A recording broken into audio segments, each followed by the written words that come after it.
Hi, I am so sorry I'm a minute late. It's been a crazy day. And thank you for bearing with me on doing it today. Yesterday, I just was really exhausted and needed to rest, and I did, which, if you know me, I'm not good at. So I'm glad to be back with you today. We are doing a project with the Cutest Crew, and I've got the stamp set someplace, but it is still current, and it is adorable. Let me see if I can unpack the stamp set and show you. I've seen several people do several different things, so I kind of cased a bunch of people. This is the stamp set and the dies, which are just adorable. So it's always nice to do a card that could be for anybody. And I think this could be for cat lovers, dog lovers, what have you. Has half the best day, and on the inside, happy birthday. So I'm going to make the same card, and instead of using the dogs, I'm going to use the cats. So I am using Lemon Lime Twist, which I haven't used a lot this year. I don't know why. I just haven't. So I've got 4 1/4 by 11 scored at 5 1/2, and it's opening a little different. I have a piece of white that is 4 1/4 by 3 1/2. Balmy blue, which is 4 1/2 by 3 3/4. And of course, I have a piece of white 4 by 5 1/4. So let me show you how we're going to make this card. Once again, this time we're going to do it with the cats.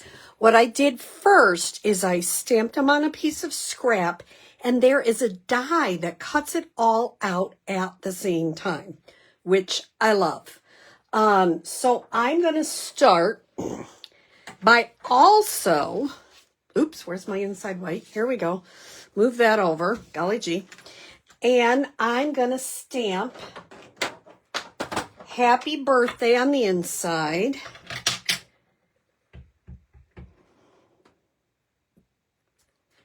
And I'm going to stamp a couple of cats. Not all of them. You notice how I'm kind of stamping? Can you see how I'm kind of stamping so that I'm not getting all the cats, just a couple of them? That way you don't have to, you could do all of them again if you wanted to.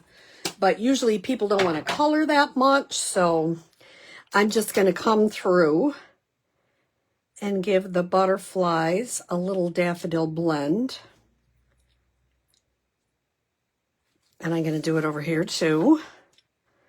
The dogs are a little harder to color, I think, because you have to do, the flowers aren't hard, but you have to do like their neckerchief, and you know, I've seen some people try to do checkers on there.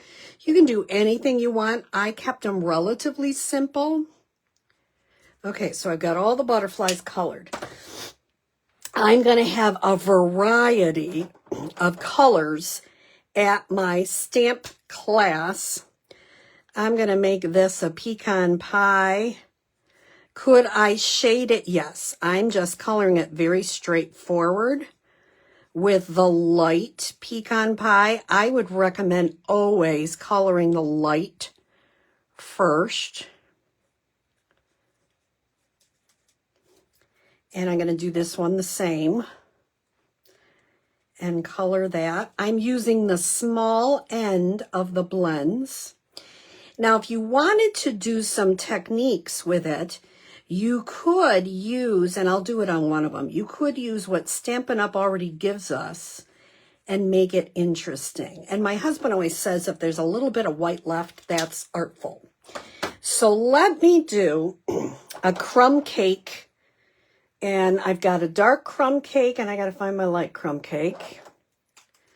So what I'm going to do on this cat laying down, I'm going to kind of do around the leg, maybe around here a little bit of the darn crumb cake around. Oops. If you do that, just make it part of it. Don't do that, but if you do, and I did it on camera, so we're just going to keep going with it. And then I would go I tend to do the dark first and then blend in. See how much nicer that blends in? Especially if I hadn't made that cat's head so incredibly large, but it works. And if, you know, it's a homemade card. So really, it's totally fine. I'm going to now do a light smoky slate cat.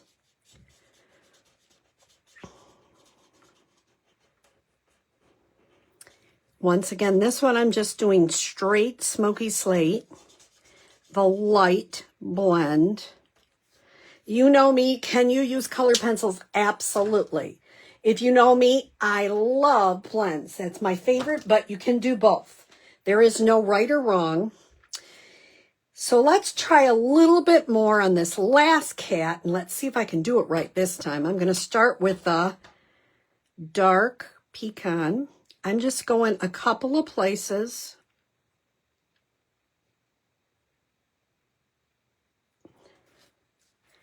I'm not doing a lot. And then I'm going to come back with light pecan and blend it in. And I'm going to come back. You can see the blend more on the crumb cake than you can on this one, I think. In person, you can see it better, but on camera, it's probably hard to tell. Then I decided I wanted a darker gray cat, and I'm going to use the dark smoky slate. Oops, that's the light crumb cake. That was not good. Let me find the dark smoky slate. That'll be better. Kind of like our black cat.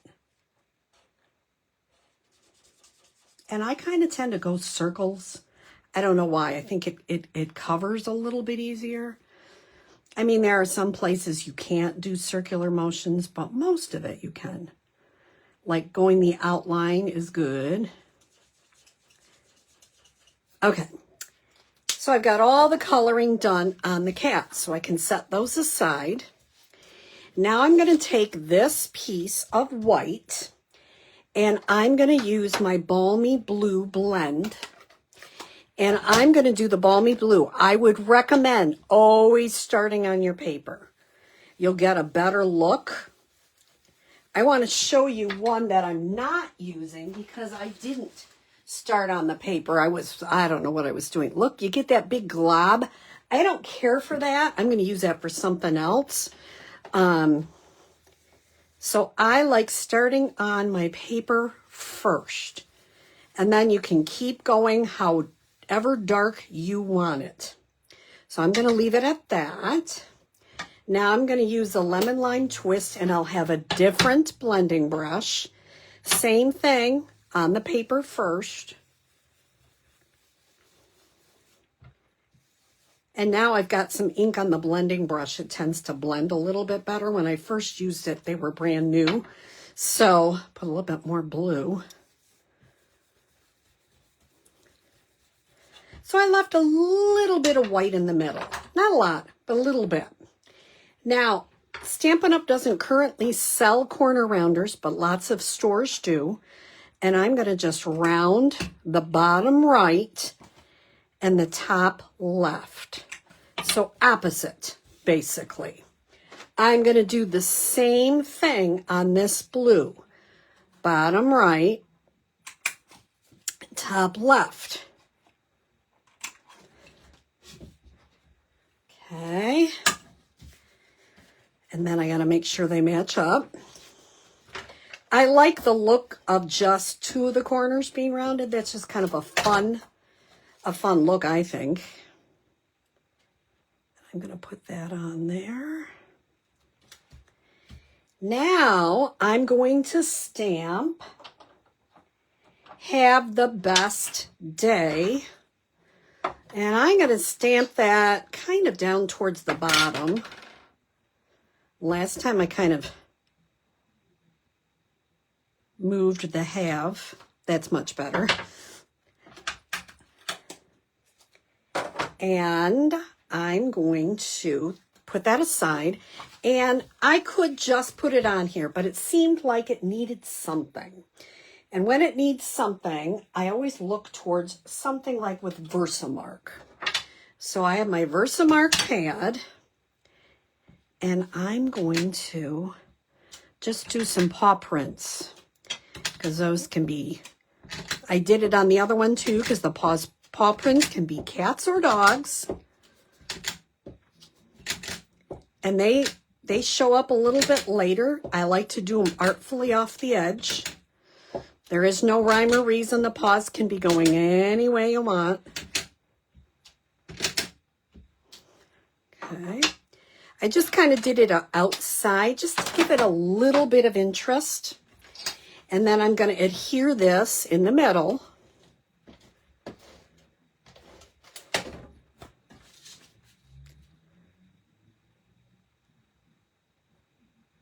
Okay. And I'm going to pop, well, let me adhere the inside too. It's fun to add a couple of cats. This one takes a little bit of coloring. It's not a hard one, but it does take a little coloring. Now, could I have left one of the cats or dogs white? I could have. I didn't, but I could have. And now I'm going to add just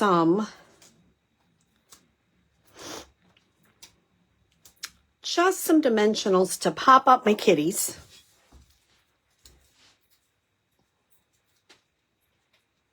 And I am using some, and it's so nice that it all cuts out at the same time. I love that part.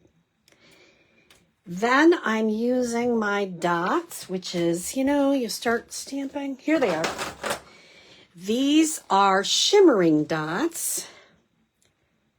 And I'm going to use different colors this time. I'm going to use a kind of a turquoise, and maybe a tiny green, and a tiny white.